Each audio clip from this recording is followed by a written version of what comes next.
এরকম ধরনের টেস্টি ভোলা মাছের ঝাল খেতে হলে বা রান্না করতে হলে আমার এই ভিডিওটা পুরোটা দেখতে হবে। তাহলে চলুন দেখি কিভাবে এই ভোলা মাছের ঝালটা করেছি। কত সুন্দর লাগছে ভোলা মাছের তেল ঝাল।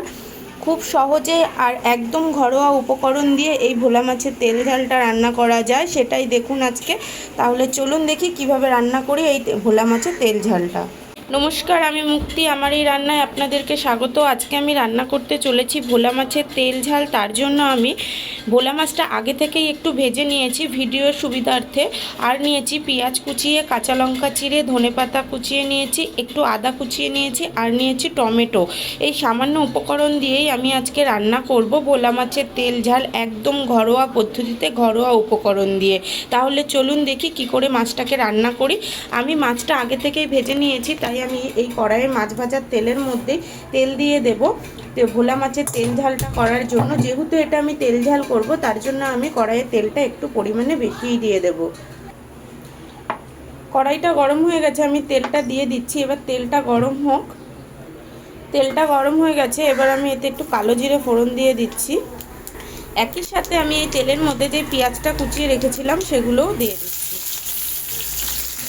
আর একই সাথে দেব যে আদাটা কুচিয়ে রেখেছিলাম, সেই আদাটাও তেলের মধ্যে দিয়ে দেব।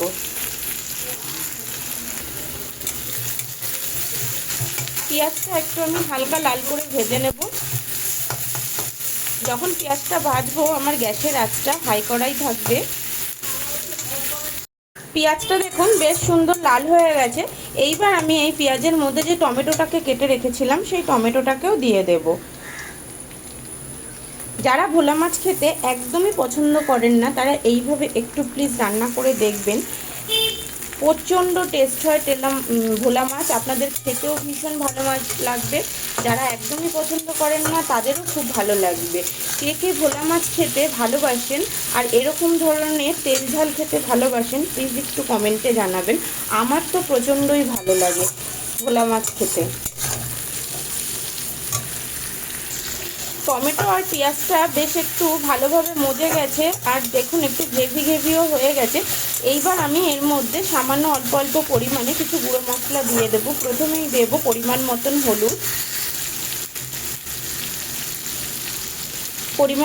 হলুদ, দিয়ে দিচ্ছি।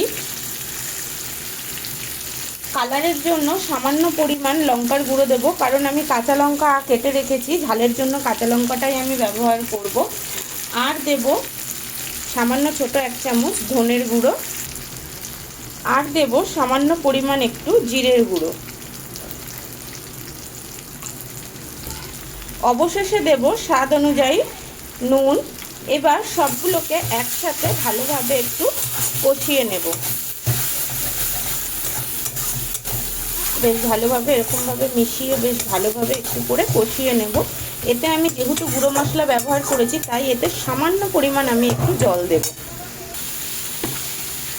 সামান্য পরিমাণ একটু জল দিয়ে দিচ্ছি, যাতে মশলাটা বেশ ভালোভাবে কষে যায়। এবার আমি গ্যাসের আঁচটাকেও হাই করে দিলাম। এবার হাই ফ্লেমে আমি এই মশলাটাকে কষাবো, তাহলে খুব সহজেই সুন্দরভাবে তেল ছেড়ে যাবে আর মশলাটাও খুব তাড়াতাড়ি কষে যাবে। দেখুন মশলাটা দিয়ে কি সুন্দরভাবে তেল ছেড়ে দিয়েছে।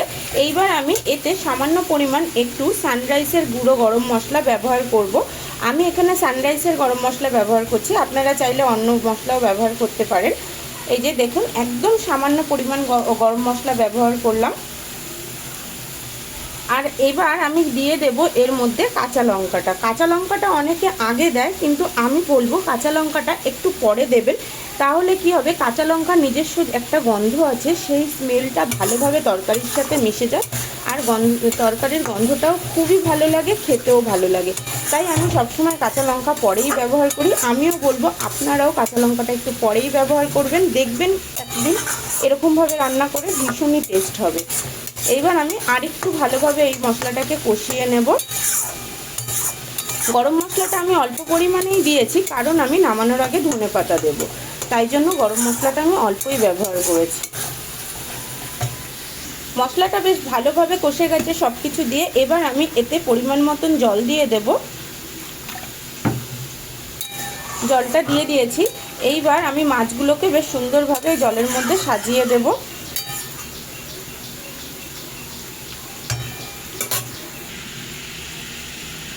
মাছগুলোকে সব আমি বেশ সাজিয়ে দিচ্ছি। বেশ সুন্দর করে আমি এই মাছগুলোকে সাজিয়ে দিয়েছি। এইবার একটু ফুটলেই আমি তরকারিটাকে নামিয়ে দেবো, ধনেপাতা ছিটিয়ে নামিয়ে দেব। তরকারিটা হালকা ফুটেই এসেছে। এইবার আমি এই ধনেপাতাগুলোকে ওপর দিয়ে ছিটিয়ে দিচ্ছি। এইবার একটু ফুটলেই আমি তরকারিটা নামিয়ে দেবো। আমার রান্নাটা প্রায় হয়ে এসেছে। আমার এই রান্নাটা যদি আপনাদের ভালো লেগে থাকে তাহলে প্লিজ একটা লাইক করে দেবেন, আর পারলে একটু শেয়ার করে দেবেন, আর যেটা সবথেকে ইম্পর্টেন্ট একটা সাবস্ক্রাইব করে দেবেন এরকম ঘরোয়া ধরনের রান্নার ভিডিও আরও পাওয়ার জন্য। নমস্কার।